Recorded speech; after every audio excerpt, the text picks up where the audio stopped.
तुम्बाड़ जब रिलीज हुई थी तो सोहम शाह और तुम्बाड़ दोनों को ही वो अप्रिशिएशन और एक्नॉलेजमेंट नहीं मिली थी, लेकिन जब फिल्म लोगों को ऑनलाइन एक्सेसिबल हुई तो लोगों को उसका क्रेज समझ में आया। लोगों को समझ में आया कि किस तरह से तुम्बाड़ ने हॉरर जॉनर को ही रीडिफाइन कर दिया है, और तभी से ये एक्सपेक्टेशन करी जा रही थी कि सोहम शाह अपनी अगली फिल्म क्रेजी के साथ थ्रिलर को भी रीडिफाइन कर देंगे। तो क्या उन्होंने इस जॉनर को रीडिफाइन कर दिया है? ये फिल्म यूनिक है, लेकिन ये फिल्म किस एक्सटेंट तक यूनिक है? इस फिल्म में परफॉर्मेंसेस कैसी है, डायरेक्शन कैसा है, म्यूजिक कैसा है, राइटिंग कैसी है, और सबसे जरूरी क्या तुम्हें ये फिल्म थिएटर में देखने जाना चाहिए, और क्या ये फिल्म तुम्बाड़ से बेहतर है या उसके लेवल को मैच कर पाती है, सबकी बात करेंगे आज के इस वीडियो में। बसंती कुत्तों के सामने मत नाचना, इसकी सजा मिलेगी, बराबर मिलेगी। तो यार फर्स्ट थिंग फर्स्ट, जब से इस फिल्म का नाम और मोशन पोस्टर रिलीज हुआ था तब से मैं इस फिल्म को लेकर एक्साइटेड था। वो एंटिसिपेशन मेरे अंदर थी कि यार इस फिल्म की कहानी क्या होने वाली है, इसमें कैरेक्टर्स क्या होने वाले हैं, ये किस बारे में होने वाली है। और फिर फिल्म का टीजर, ट्रेलर और गाने रिलीज होते हैं, पर इन सभी चीजों ने फिल्म की कहानी के बारे में हमें ज्यादा नहीं बताया, उल्टा हमें थोड़ा और ज्यादा टीज कर दिया और परेशान कर दिया ये जानने के लिए कि आखिर फिल्म के अंदर है क्या, फिल्म की कहानी किस बारे में है। और इस चीज ने मुझे फिल्म के रिलीज होने से पहले ही फिल्म के लिए और एक्साइटेड कर दिया। जहां बॉलीवुड की बाकी फिल्मों में आजकल टीजर और ट्रेलर में ही सब कुछ बता दिया जाता है, फिल्म की कहानी किस बारे में होने वाली है, प्लॉट क्या होने वाला है, कैरेक्टर्स क्या होने वाले हैं, यहाँ तक कि कैमियोस किस किस के होने वाले हैं, इस फिल्म ने सब कुछ होल्ड करके रखा। इस फिल्म की इस मार्केटिंग स्ट्रेटेजी ने बहुत सही से काम किया, और ये फिल्म एक आउट एंड आउट थ्रिलर है। जहां बॉलीवुड की बाकी फिल्में थ्रिलर होने का दावा तो करती है, लेकिन उनके प्लॉट काफी और दिशाओं में भी जाने लगते हैं। वहाँ रोमांस भी होता है, वहाँ कॉमेडिक रिलीफ भी होता है, लेकिन ये फिल्म एक प्योरली थ्रिलर फिल्म है। जिस तरह की इत्तेफाक थी, जिस तरह की दृश्यम थी, जिस तरह की बदला थी, ये उसी कैटेगरी में फिट होती है, उल्टा उस कैटेगरी को रीडिफाइन करती है। सबसे पहले अगर फिल्म की कहानी की बात करी जाए बिना स्पॉइलर के, तो एक आदमी है अभिमन्यु सूद,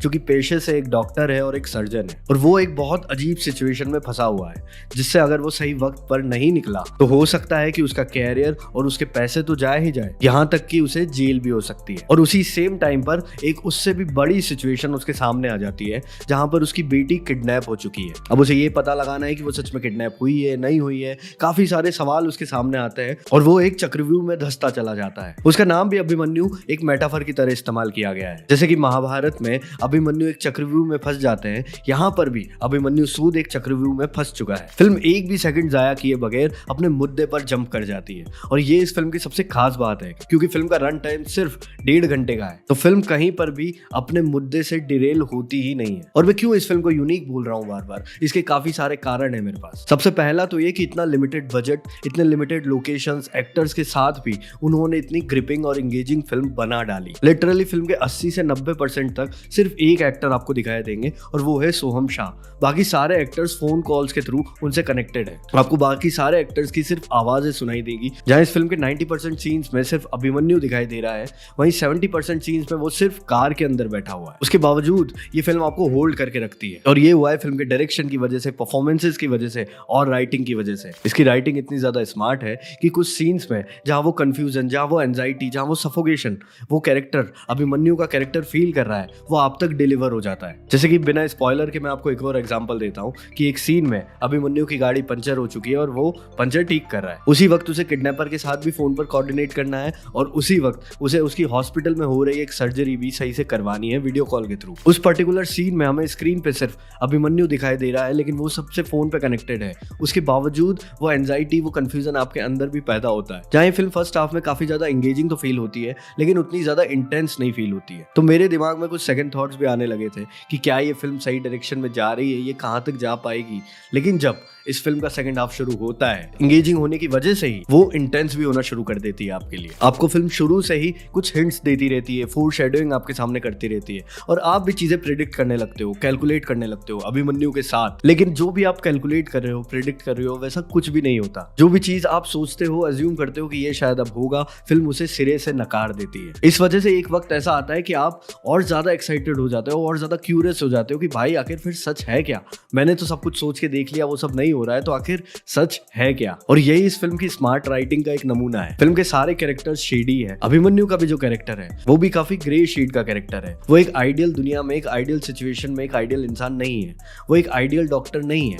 वो किस तरह से आगे बिहेव करेगा, किस तरह से जवाब देगा, हमें नहीं पता होता है। और यही उनका आइडियल ना होना इस फिल्म को और ज्यादा इंटरेस्टिंग बना देता है, और ज्यादा सस्पेंस हमारे अंदर पैदा होता जाता है कि भाई ये आखिर अगली सिचुएशन में किस तरह से रिएक्ट करेगा। अब तुम्बाड़ देखने के बाद मुझे ये तो क्लियर था कि फिल्म का क्लाइमैक्स बहुत जबरदस्त होने वाला है। मैं उस तरह से चीजें प्रेडिक्ट भी कर रहा था क्योंकि तुम्बाड़ में भी सब कुछ हमारे आंखों के सामने ही था। उसके बावजूद वो क्लाइमैक्स आपको उस लेवल पर हिट करता है। मैं भी इस तरह से इस फिल्म में कैलकुलेट करना चाह रहा था, और भी लोग कर रहे थे ऑब्वियसली, कि क्या हो सकता है, क्या होने वाला है। लेकिन ट्रस्ट मी, आप इस बार भी क्लाइमैक्स प्रेडिक्ट करने में फेल हो जाएंगे। इस तरह की स्मार्ट राइटिंग जो कि आगे फिल्म इंस्टीट्यूट्स में पढ़ाई जाएंगी, इससे पहले मुझे रिसेंट टाइम में महाराजा में दिखाई दी थी, और उसके बाद मुझे इस स्क्रीन प्ले में दिखाई दी है। फिल्म का म्यूजिक बहुत शानदार है, जहां पुराने कुछ गानों को रिक्रिएट किया गया है, लेकिन उन्हें वापस से देखने में आपको मजा आता है स्क्रीन पर। फिल्म का म्यूजिक हर सिचुएशन के हिसाब से इंटेंस होता है, कभी हल्का होता है। पर मुझे फिल्म में म्यूजिक की जो सबसे खास बात लगी, जो क्लाइमैक्स में जाकर आपको ज्यादा दिखाई देगा, कि वो म्यूजिक आपको बिल्डअप देता है। काफी सारे सिचुएशन में आपको एक पीक इमोशन तक ले आता है,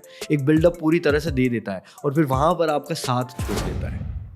फिर आप और वो फिल्म और उस फिल्म के अंदर जो कैरेक्टर है वो डायरेक्टली कनेक्टेड हो। उसमें कोई एक्स्ट्रा पुश आपको म्यूजिक नहीं दे रहा है। वो फील आप तक म्यूजिक जबरदस्ती नहीं पहुंचा रहा है। म्यूजिक ने आपको उस इमोशन तक पहुंचाने का काम किया, और वहां आपका हाथ छोड़ दिया।